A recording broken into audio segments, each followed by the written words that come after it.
What's good, everyone? Alex Trataros here with another Jets episode of the Knicks, Jets, etc. podcast.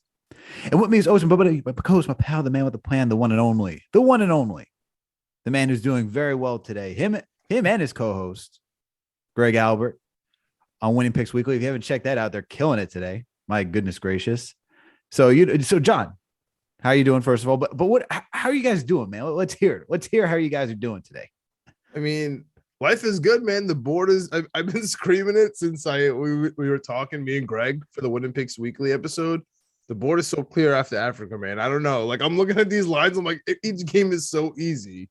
So for this week, everything was good, except for I have no idea how on God's green earth the Jets did not cover 16.5 in this game, but we'll get into it. So besides that, everything is dandy, man.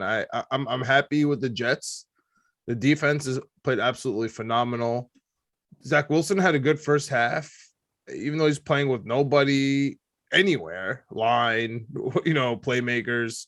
We'll get into all of it. So I'm good, man. The season's over. It's finally draft season. We got a bunch of picks. All right. We got Seattle won, which is really annoying. But besides that, we're okay. I'm excited, man. I'm excited to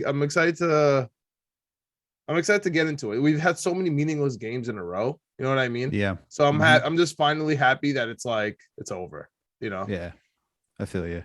I'm feeling the same way, man. Congratulations. This is year 2 that we've been doing this podcast and covered another full Jet season. Coming a long way. It used to be just you, Raisi, and myself, just doing this stuff. Now we got Greg, who started this season out with us. We got Chris, who's on this podcast with us. We're making some strides here, man. Making some strides here as KJ is growing and on the way. But honestly, thank God the Jet season's over. It's the second time we've said that. So as much, yeah. Hopefully next year 3 is different, man. Yeah, next season it can't be like this. And shout out to Connor Hughes, who tweeted thinking that the Jets are going to be 9-7 next year, and going to the playoffs. That doesn't make sense, but okay. I don't know what he saw, but hey, I want whatever he's drinking. We need to add another game there, so hopefully it's 10, because 10 wins gets us in the playoffs. I think it was 9-7 that he tweeted. I'll check that out. By a week. I think so. I think that's what he tweeted. But regardless, he's still living in 2020, bro. Still living in 2020 when games only had 17-week seasons and not 18 weeks. Yeah. Talk about how about that as a change, right? First season. Yeah, what an exciting week 18 though. Yeah. I mean, it was really exciting. Every team that you thought was down and out played really, really good. The least of them being the New York Jets, right? I mean, Jacksonville had a phenomenal game. Obviously, they won. Detroit had a phenomenal game. Obviously, they won. Insane. Houston had a phenomenal game. They didn't win, but they had a phenomenal game. The Jets, they were there. And now, and we still snuck out of there with a 4th and a 10th pick, man, in the first round. Let's go. And I read it wrong. Connor Hughes said 9-8 for next season. Oh, okay. So he's playoff appearance. Okay. Yeah. No, he was on par. He was on target. He was on target. But yeah, man, Jets. Look, the one thing that I will say is that we ended the season on a strong note. Even though today's game, it was another. You could say a tale of two halves for Zach Wilson. Although 100%. You could put an asterisk. You can be like, well, he didn't have everybody today on anybody. offense. Don't say everybody. Anybody, bro. Yeah, I mean, even McDermott is like, we're asking him to do a lot out here. Yeah, that's a fact. But overall, just to give a wrap up for the season before getting into it, highs and lows, mostly lows. But I think the last 3 to 4 weeks, we could say, hey, we saw some production from this team to end off on a high note. Be excited for next season. And next season, it has to count. There has to be a winning season. Have to get more wins than 4 wins, 5 wins, 2 wins, whatever. It's gotta be more wins than what we got the last couple of years, man. Like, sure, we had what was it, 7-9 first year with Joe Douglas, even though that wasn't really his full roster. Then we had 2 wins last season. Now we got 4 wins. It's got to be better than this. It's got to be better than this. Can't be any less. It's not a young staff anymore. Won't be a rookie quarterback. Won't be a rookie. Mostly rookies on this team. That has to be winning. But what did you think, man? What have you thought? What's your overall takeaway from this season so far? I mean, I agree with what you said. The time, the clock is ticking. We cannot have any more of this nonsense. But for this season, dude, I feel like you said it was a tale of two halves today, and we said that a lot this season. But it was also a tale of two seasons, right? We had pre-Zach injury. It was horrific with LaFleur on the field, right? And then we kind of transitioned to Zach coming back off that knee stuff and kind of battling through some adversity. LaFleur kind of getting it together, with the backup quarterbacks in the booth. And so we kind of started picking up a formula. And honestly, since then, CJ Mosley has really picked it up ever since that embarrassing game against the Colts. And, that was a tale of two halves for the defense. And once that kind of turned around, and really there's nobody on the Jets offense or the defense, man. And regardless, they have improved as the season went on, which honestly I didn't expect. Like, halfway through the season, when everything was gone after the Colts game, I'm just like, I expect regression every game. I expect it. You know what I'm saying? And I'm ready for excuses as to why there's regression, and it would be plausible. But at this point, I'm impressed with how, like, if you're like, for example, like my dad's watching today's game, like he doesn't really know, what's going on week to week. He's just like, wow, the Jets defense is really good. I'm just like, dude, there's nobody. Like, you're looking at nobody here, like a bunch of rookies, like a bunch of nobodies. One of my really good friends, a huge Jets fan, Tariq Black, catches that ball. He's like, who is that? You know what I'm saying? Like that's what we're dealing with. It. So I'm honestly, I am somehow, some way, I'm impressed. I know it's so typical. We talked about it 100 times. We're in the cycle for the Jets, right at the end point where they impress the last quarter of the meaningless season and they get us back on board. And then one Jets drive hits at home after the draft. Right. I mean, it's the cycle. We're right back here. So, man, don't get me started with one Jets drive. Yo, Eric Allen needs to get paid. I hope he's getting paid, bro. That man gets me hyped every single season with one Jets drive. With anything that he does, that's just Jets propaganda to get me geared up for the season. But you said it's a season of two halves. I think it's just a season of, we truly went through the gauntlet this season. We had pre-Zach Wilson getting injured, was just started off okay first game and then just went south real quick, except for the Titans game. And then next thing you know, he's out. And then we get the Mike White era, which that was just mind-boggling experience. Then we get the Joe Flacco, 1 or 2 games thrown in there. And then we get Zach Wilson back. And it's just, and then we start to see some sort of progression once Zach Wilson came back. And then now we can end off on a high note. And then, as you said, we can get back right in this cycle that we always are.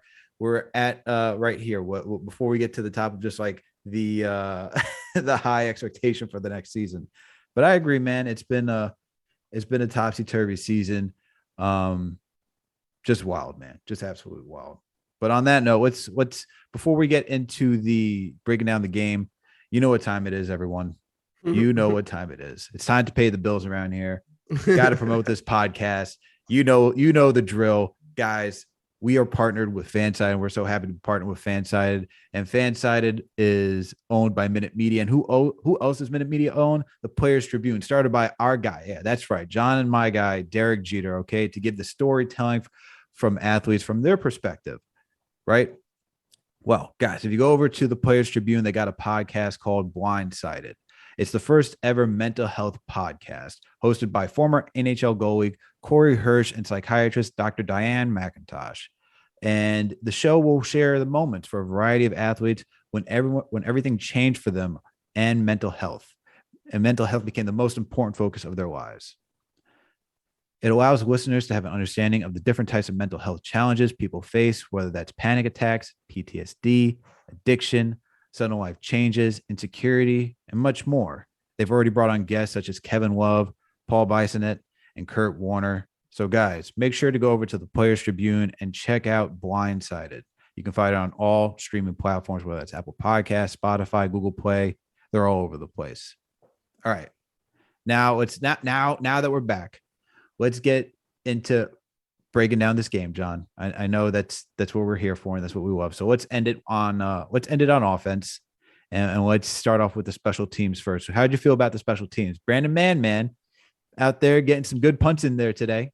What did you think? Braden, man, I mean, the first punt was tough, right? Yeah. It was really scary. And then the special teams really picked it up. I mean, we had that. I'm not sure if that was really Braden Man. It was really Braden Mann's fault, but it definitely looked like it was Hamza's fault. Like, and I know, maybe it's not his specialty to be on special teams, but he needs to step it up, obviously, because he's probably not going to be the starting linebacker next year.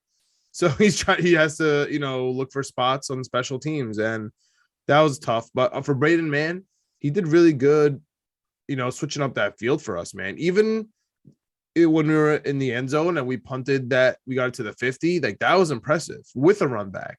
You know what I mean? Mm-hmm. Like that, he really did impress.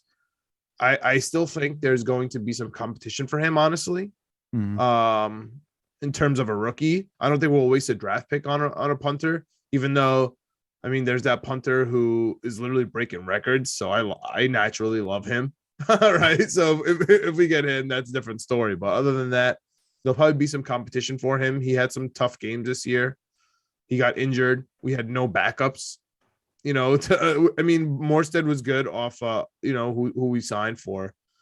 So that was cool. I expect him back. But, dude, special teams, Eddie Pinheiro really saved our butts today, too. He saved our butts. Do we have a kicker?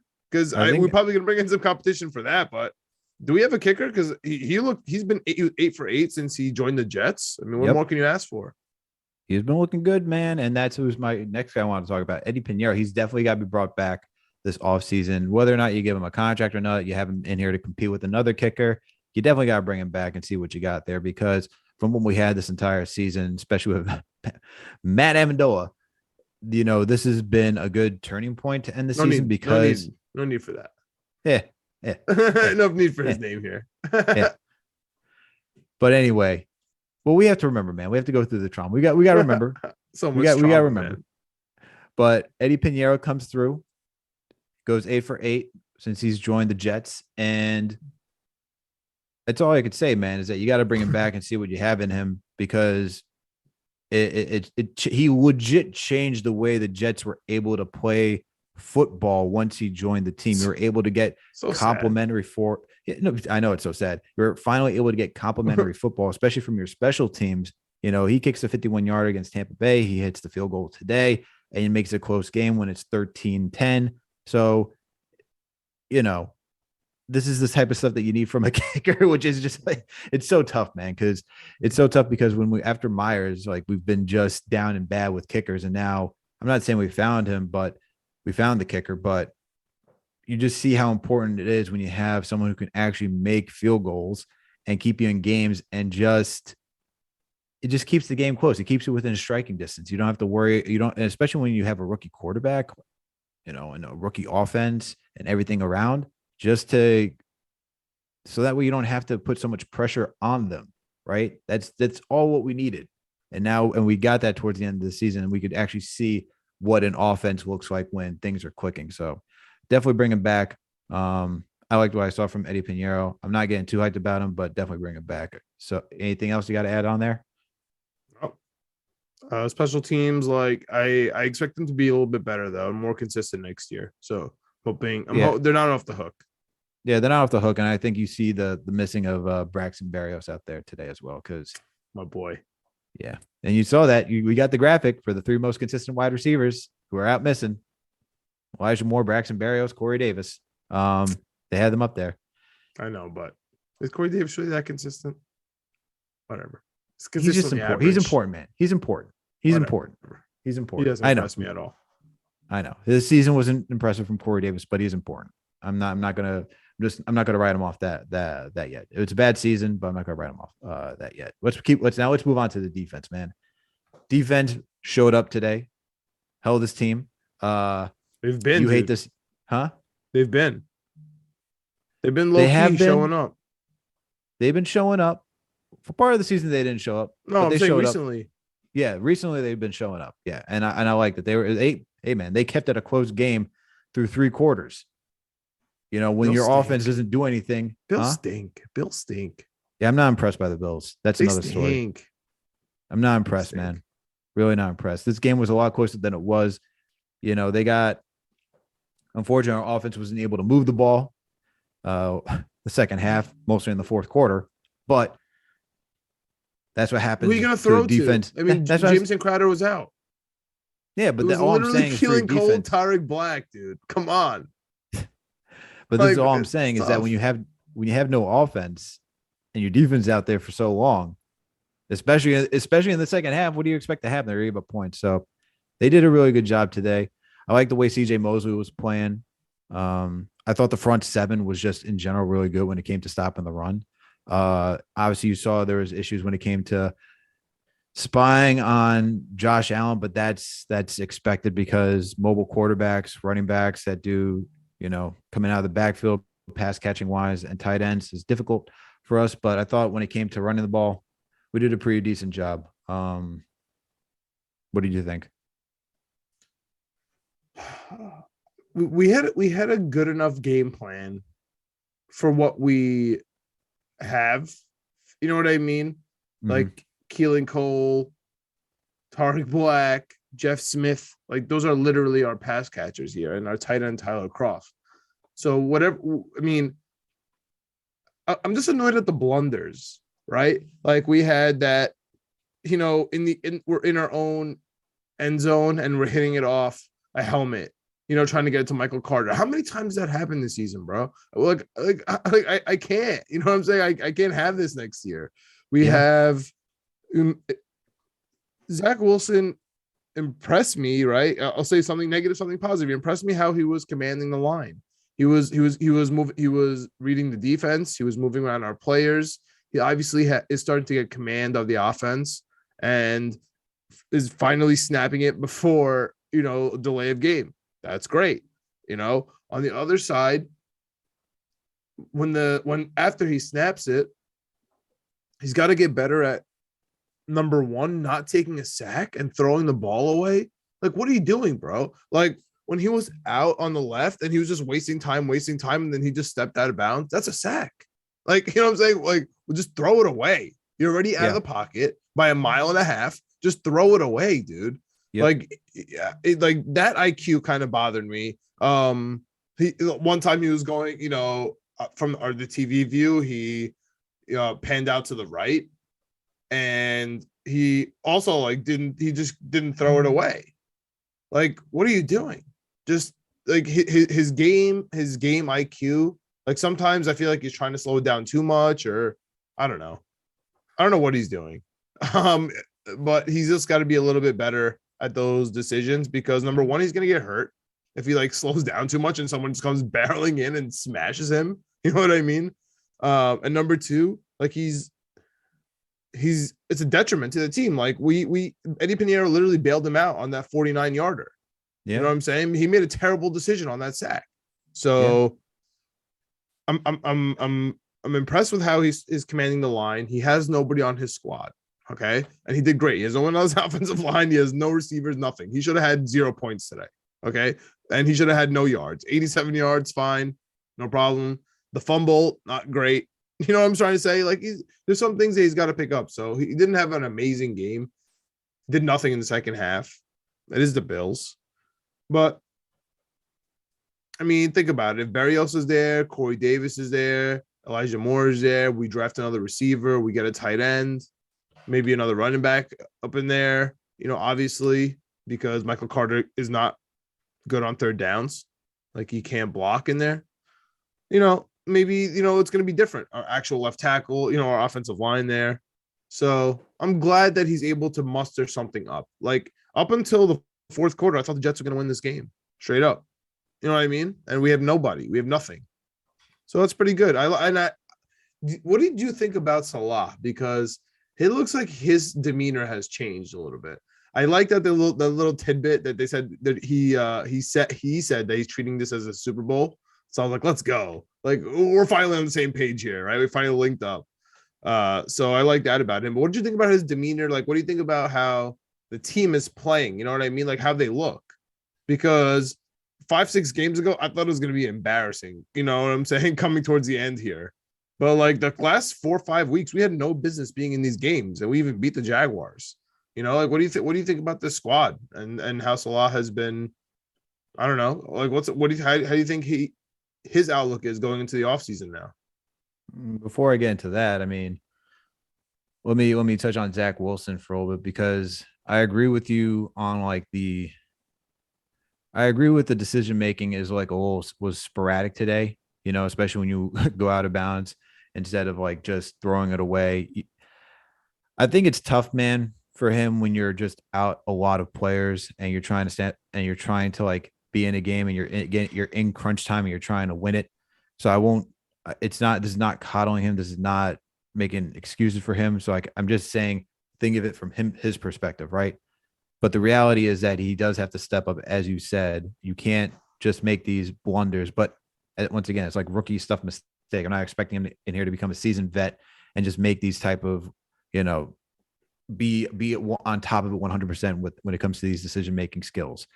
It comes with time. You see rookies do it all the time. You know, I don't expect it from him next season.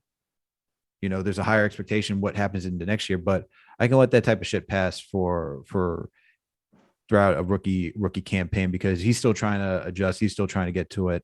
It's whatever at this point.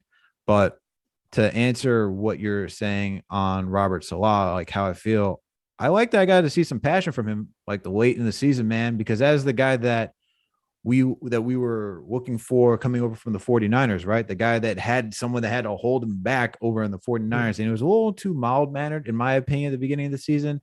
I think I think everyone was just trying to figure out their own role on just how they fit and where their personalities can shine.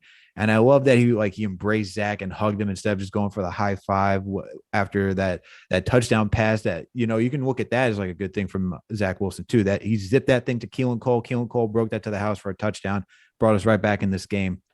And the fact that he embraced him, he's showing some emotion, he's showing the passion, showing some fire. I hope he shows more of it next season. You know, within like some confine, just nothing too wild. You know, he can't be. I wouldn't want him to be like the defensive coordinator, needing some guy to hold him back all the time. But I do want to see that emotion, that passion, him being methodical, because I think he should keep some sort of level of calmness to properly think. But I also want to see that fire in him that gets everybody else riled up. That was what got the defense on the 49ers riled up. It's like, yo, this is our leader. You know, this is the leader of men that Robert Saleh was talked about as. So I want to see that guy come in. But I do like it. I do like how it felt, man. I do like how this team started to gel together. They were still competing late into the season. They didn't pack it in. It wasn't 1-2-3 Cancun, as you always love to say. The fact that he was able to, I'm really happy that's not the case. yeah, the fact that he was able to hold this team together this long, this entire season, where it's a lost season, dude, like 4 wins. Most teams would just pack it in and just be like, whatever. What are we playing for? It's been a lost season since we lost in London, literally. Yeah, and we've seen it before. We've seen it with whether it was Todd Bowles, we saw it with Adam Gase, we saw it with everybody when it got to this point of the season. Even with Rex Ryan, guys were just ready to pack it in, didn't care. I'll never forget the 8-8 season in the 2011-12 season where, you know, they go 8-8 and it was just a win and you're in type of deal. Or I think it was a win in, maybe it wasn't a win in, or like they had some other teams had to lose. They were in position where they could have gotten to the playoffs if they just had to win. And you saw the guys pack it in. You know, they didn't care. And the fact that he was able to get this out of a team that wanted to show that they're growing and improving, I like that. Hopefully they could take all this energy into the offseason, come back next season, and be more competitive and win more games. But I like what I saw overall. What are your thoughts on Robert Saleh? Yeah, I mean, I agree. I'm just glad that he was able to keep this team together at the end, despite having nobody. Just CJ Mosley doing everything at the end and keeping him engaged. a veteran where these games don't matter. That was awesome.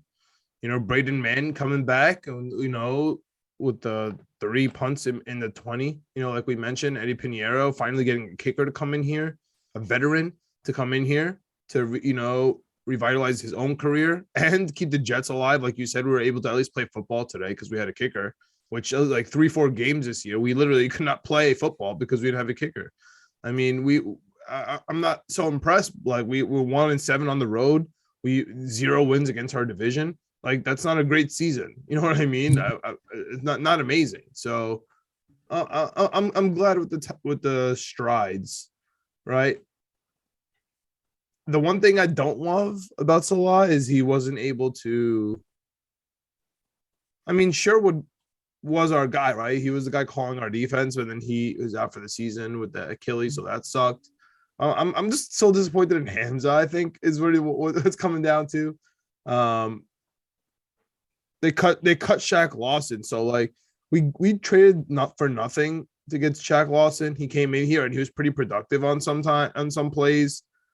Obviously, he hurt us sometimes too, but he's so bad that we cut him too. Like that's impressive that he's able to squeeze something out of that, that like last end of his career. So he's had some ups and downs. I'm just glad that he's able to catch the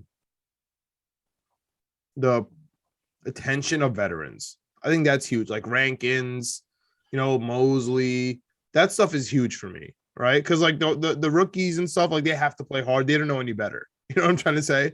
But like when you can keep the veterans engaged. Oh, another guy, Williams. Like, dude, that's a huge pickup that we got out of nowhere from Jacksonville, literally like a scrub from Jacksonville. And just because he's Q's brother, he killed it. He's on the field today too. Like, even though he had some whiffs this year, that stuff is huge. Like that stuff I give to Ulbrich and Saleh. Like that's the big stuff. And same for LaFleur on the other side, right? Like able to squeeze something out of Ty Johnson, Michael Carter, rookie. All these offensive linemen, that's nothing. Braxton Berrios becomes a really good player. Like that doesn't happen in every system. You know what I'm trying to say? If Braxton Berrios was Brian Scheinheimer, I promise you Braxton Berrios is getting cut. You know what I'm trying to say? For the second time in his career. So I am impressed with our coaching staff. I'm really excited how many draft picks we have, man. Like we have, not only do we have the 4 and the 10. I know everybody's still crying that the fact that we traded the 6th round pick for Flacco, and we know that Joe Douglas doesn't believe in 7th rounders, right? So our draft ends in the 5th round this year, but we have 2 5ths, 2 4ths, right? And then we still have our 3rd, which is in the top, 6. And then we got 2 seconds, which in the top, or the 3 and the 6 or something like that, 6, 7. Plus we have, of course, in the first round, we have the number 4 and the number 10. It's a lot of premium draft choices, man. Premium draft choices. So I'm excited to see what happens with that. And I'm excited for some defensive players, dude. And we have some cash too. Remember, players like Allen Robinson, right? Let's not jump too far ahead. We're going to have plenty of, free agency episodes and offseason. But remember, players like Allen Robinson, they want to play for the Jets. Coaches like Bruce Arians, quarterbacks like Aaron Rodgers, people that are obviously highly respected in this league. That's the 2-time MVP and the Super Bowl winner, and obviously has a bye and could make it this year. We have Bruce Arians, who won it last year, respected around the league. They're talking really, really high praises about our quarterback after they play with him, right? After Rodgers sits with a practice with him and plays with him, after Arians, coaches against him all week and then plays against him. Like they have really good things to say about this quarterback. So, wide receivers like Allen Robinson and, I won't say Devontae Adams because he's probably going to follow Rodgers, but there's some guys around here, you know what I mean, that could potentially want to come to New York, play with Zach Wilson in the free agency bid. Maybe we get a nice tight end here or there. So I'm really excited to see who we bring in here. I'm really excited to get the draft mode. I'm ready for the offseason. I really am. For the Jets perspective, of course, my NFL football brain, I'm hyped for playoffs too. But I'm happy that the Jets are just going to go in. No more injuries. We're good. You know what I mean? Yeah, we know our spots. We know what needs to be fixed. I'm glad there's no more injuries, man. For sure. I got a question for you though. Because yeah, we can looking forward to the off season, looking at the draft. We have a good amount of cash space coming up. We have we're situated as a team to go into this off season very well. And And we have a quarterback. honestly, I'm not even upset about the 6th round. Like how many young guys you want on this team anyway? Like, come on. At some point, you got to add through free agency. We got to add depth. We can't be relying on young guys. We saw what that turns out to be, and in most sports, we know what that turns out to be. So I don't even really care. And honestly, if Joe Douglas wants to be that guy, he could probably trade the top 2 picks and go get the guy from Michigan, go get the linebacker from Michigan if he really wanted to, and go get a 6th rounder at that. If it could all play out that way, you never know. But I'm not upset about that. But I do have a question for you. I do want to know your thoughts on Jason Pinnock playing safety, man, because I want to get your takes on that, because I think that has been something I wish we saw a little bit more of this season instead of Ashton Davis or even bringing in Elijah Riley off the street. I wish they made that transition a lot sooner, because it seems like he's pretty comfortable back there. Got a good nose for finding the ball, as Rich said. He had a couple games out there too. Like, yeah, he's been doing that for a couple of games, because weirdly enough, the cornerback room is starting to get packed. Like, Bryce Hall has a definite spot.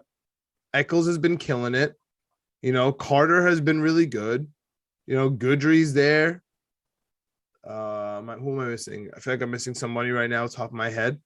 I'm sorry, but it's starting to get packed in there. And so the number 2, 3 slot, like the 4 slot, like it's not that appealing. You know what I mean? And we have a huge hole at safety. How many safeties are we going to draft? You know what I'm trying to say? Is Marcus May coming back to this team? That we're going to, we'll get into that in the offseason. Elijah Riley, like somebody that came off the street. He's our starter making plays. You know what I mean? So Pinnock, it's a huge hole. You know what I'm trying to say? And if he can get there, and he's been playing okay, I kind of like him, but we also need like a real safety. You know what I'm saying? He could be our strong, but we need a free safety out here. You know what I'm trying to say? We do. What do you think about Marcus May then? Or do you want to leave that for later? I mean, how I feel about Achilles injuries. Like, you know what I'm trying to say? I have an issue with Achilles injuries. Like, I'm worried about Sherwood because he's young and he got that Achilles. I'm always worried about, I'm worried about Chuck. I'm worried about Carl Lawson off an Achilles. Like, are we gonna sign another guy off an Achilles for our safety? Like, we're gonna have 3 guys out here with Achilles injuries on all phases of the defense. Like, that to me is a tough prospect. You know what I'm trying to say? Like, I know we're on the NFL Jets podcast, but my feelings about Kevin Durant and him coming off that Achilles, dude. It's one of the most impressive feats in sports history to me. I'm not kidding. I'm like, really, I'm not exaggerating. Well, Klay Thompson plays, man. We'll see how he does too. We'll see. We'll see. But like, nobody has come and done what Kevin Durant has done off an Achilles. So I'm praying to God Carl Lawson's able to do it, right? I am very cautiously optimistic that Sherwood is going to be able to do it because he's still young. Hopefully his body's regenerating. Now I want Marcus May, my safety, to do it off a new contract. It's tough. You know what I'm trying to say? It's tough. Mm-hmm. So I don't know. But at the end of the day, it also, I'm sorry to be like a little psychoanalyst here, but like, it's tough, like looking Marcus May in the face and saying, Marcus May being like, I told you, bro. I told you. Like, this is why I didn't want the franchise tag. This is why I've been complaining, because now I got injured and you don't want to pay me anymore. Now you want to throw me to the street. Like, this is why. Like, this is why I'm telling you from day one, I need a contract. You know what I'm trying to say? Because like, now my family's not taken care of. So that's tough. On the other side, they're going to be like, oh, look at your agent, man. You know what I'm saying? We don't really care. So, excuse me. So, all I'll say is I wouldn't pay him. What about you? I am very cautious on Marcus May as well. I would have to see the number and see what the terms are as our legal brains would work before I say yes or no. I think it's all based on like what he's asking for and the length, the term, the amount of money. Because how would you feel if he came saying, "Look, man, I want 3 years, 10 million annually"? Oh wow, that's a different ball game. Mm-hmm. If he wants a 3-year, 10 million guaranteed, I feel like he would. I feel like he wouldn't want that. He wouldn't. Then we're talking. Then we're talking. You know what I'm saying? Then you could have that. That's like a huge thing, and then we'll restructure if you're killing it. I get it. You know what I'm trying to say? Like we'll have a player opt out after a year or something. Yeah. That's fine. I could see something working that out. But however, like the agent stuff really screwed him. You know what I'm trying to say? Because the whole sympathy and stuff, like it would be really hard to look Marcus May in the face and cut him. But after his agent stuff, it'd be like, yo, bro, like look what your agent did the second we had a problem. You know what I mean? So it's tough. It's tough. You know, he's not out here looking for like as you like to say, blitz boy money, but if it did go up to 13 million annually for 3 years, how are you feeling? No. Annually, every year? No way. I can't have my 2 premium defensive newly signed players with Achilles injuries and my like last year rookie like a rookie linebacker. Like, what are we talking about? All right, so I'm gauging the price. I just range can't that do we're it. seeing over Like, here. if I'm a GM, I just can't do it. I'm sorry, I just can't do it. No, I'm just asking. Hey, look, I'm just trying to You gauge. Like, at the end of the day, their risk management. You know what I'm saying? Like you have you. I'm sorry. Like I'm sorry to hurt. I'm sorry. Like you know what I'm saying. I'm sorry to have hurt feelings, but I wouldn't sign Marcus May. I'll franchise tag him if he wants, just out of like respect. Like take a rehab year, work on it. We'll franchise tag you. I'll give him that. And that's a double franchise tag. You know what I'm saying? That's not like that's a nice hefty uptake on that. And then you have to come back and impress so you can get a new contract. So you're gonna play well. Like, you know what I'm trying to say? So you're incentivized, we're incentivized, everyone's happy. I wouldn't mind that. Yeah. That kind of throws them a bone. So I'll settle there. Like I'll give Marcus May that franchise. I'll bump it up to around 13 this year or so, off the top of my head. And then, if you come back, you do well. We'll see what happens. You don't have to move your house. You know what I'm saying? You keep your stuff. Yeah. You know what I'm saying? He has legal stuff he's gonna have to take care of this year. You know what I'm saying? So a little comfort there. You still have your like rehab guys. For sure. No, these are all things that are going to be considered when it comes to negotiating with Marcus May. I think it's interesting because I feel like he became lost with everything else that was going on with the Jets. Like we're so focused on what's happening on the field when it comes to Zach Wilson, the defense, Robert Saleh, Mike LaFleur, everybody else. And Marcus May has just been out for so long that, we touched on him once or twice, or brought up his name up in passing when we're talking about guys that were missing on the field. But that's an aspect that has to be addressed this offseason.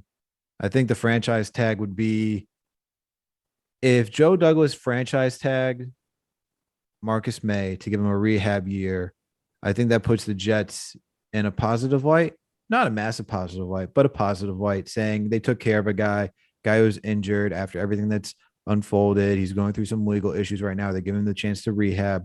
They'll bring him back in after the contract. Maybe he can come back while, during that season and play for a new contract, see what happens. But I think that's just a good way of just doing business, just to also say, hey, that's just the type of people we are. This is how we're changing. So I don't know. Interesting thought process. We can go further into it later down in off-season mode, but I think that about covers it up, man, for the Jets portion. I do want to say that it's hilarious, though, that the Indianapolis Colts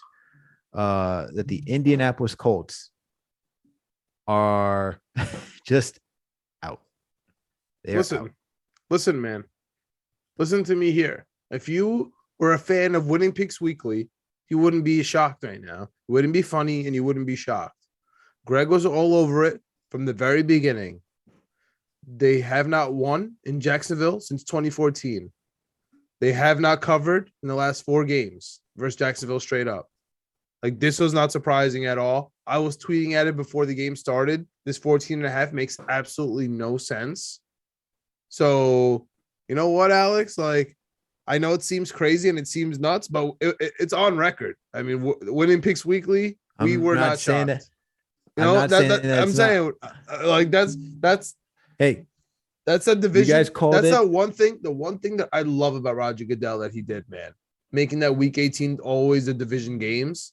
I love that. I really love that aspect. I only started happening like 5, 6 years ago. I love that. You know what's fun? I do that in my fantasy league too. Every last week of the regular season, because I have 3 divisions in my fantasy league. You're facing somebody in the division because it's important, man. And I have everyone face each other twice, like it's the actual NFL.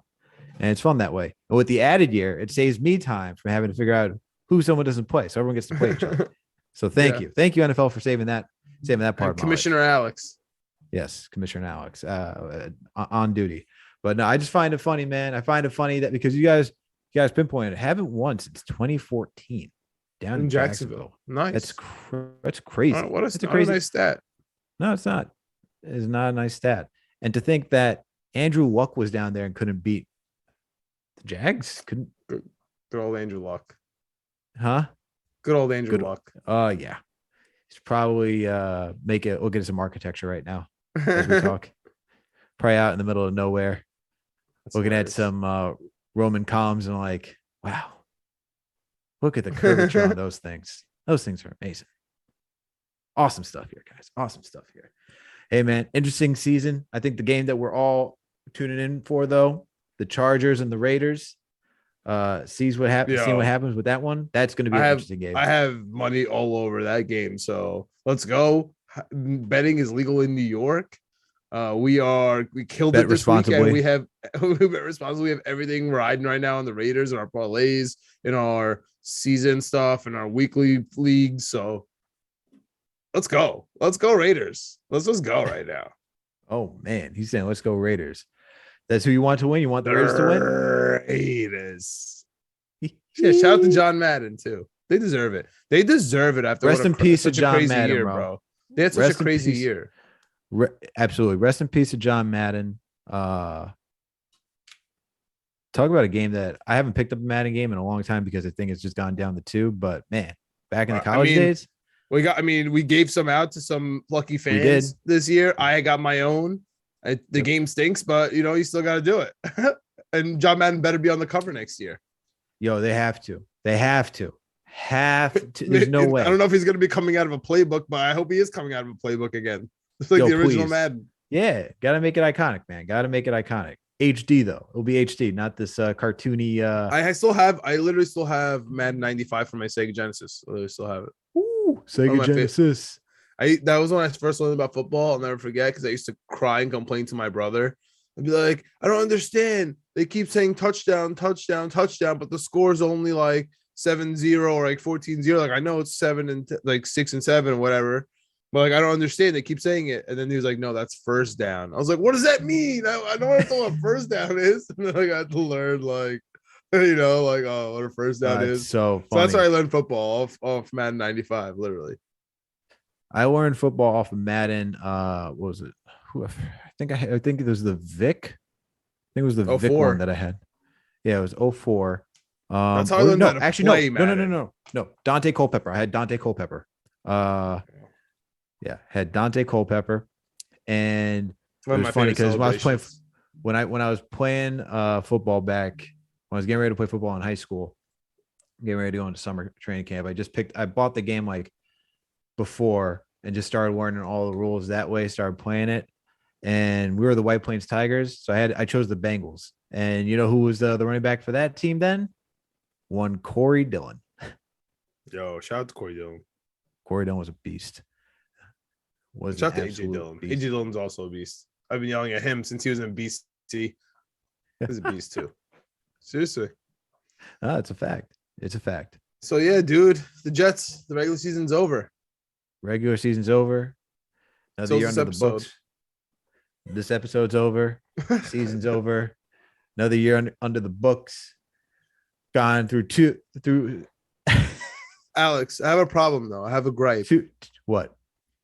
People haven't been starring us on Spotify. We have some Apple ones, but Spotify, man. The 5-star reviews on Spotify. We got to get on that. Yo, guys, you got to get on that, man. Everyone, you got to get on that. If you're listening to us on Spotify, give us those 5-star reviews, okay? It only helps us out. So this is the end of the pod where I'm going to get into the call to action that you know what it is. You know what it is. Everyone, thank you for tuning in for another Jets episode, the Knicks, Jets, etc. podcast. If you listen to this on Apple Podcasts, please make sure to give us a 5-star review and to leave a comment. And if you listen on Spotify, as John pointed out, it's low, guys. You gotta raise it up. You gotta hit the 5-star and give us that 5-star rating. It only helps us out, and we much appreciate it. On top of that, if you want to watch us on YouTube to see these beautiful mugs, go to YouTube, type in Knicks, Jets, etc. period, and you'll find us. You'll find everything there: the Knicks, Jets, and you'll also find Winning Picks Weekly. But while you're over there, please make sure to subscribe, hit the like button, hit that notification bell so that way you know when a new episode always drops. And guys, getting back to Winning Picks Weekly, like I said earlier, John and Greg are killing it. They're murdering the slate, man. Let's doing it out here. John comes back from Africa. He can see the board clearly, clear as day, clear as day. It's not how clear it is. Make sure to tune into those guys because they're doing phenomenal work. And also, come on, they're also part of the Fan Sided Network as well. You can go find them. They're part of the Minute Media Podcast Network. Like this podcast, support those guys. Let's go. Top of that, make sure to tell a friend, to tell a friend, to tell a friend about us. All right. Make sure to tell your mom, dad, cat, dog, whoever is listening to this podcast. We don't care. Listen is a listen. All right. And make sure to tell them to give them a 5-star review and to subscribe to the channel. And last and certainly not least, please make sure to follow us on all social media platforms, whether that's Facebook, Twitter, Instagram, TikTok. All right, guys. Thank you for tuning in for another Jets episode and being with us for another Jets season on the Knicks, Jets, etc. podcast. We'll catch you later this week, and we'll catch you later for 2 now. We're now switching to 2 Knicks episodes. So this week, you're going to get 2 Knicks episodes, and you're going to get 2 Knicks episodes for the rest of this time until we're in off-season mode for both of them, and then we go back down to 2. All right, guys. Do we need it, bro? We need some Knicks therapy. Yes, we do. All right. Thank you, everyone, for tuning in. We'll catch you later this week. We out. Let's go. Let's go, Jets, baby.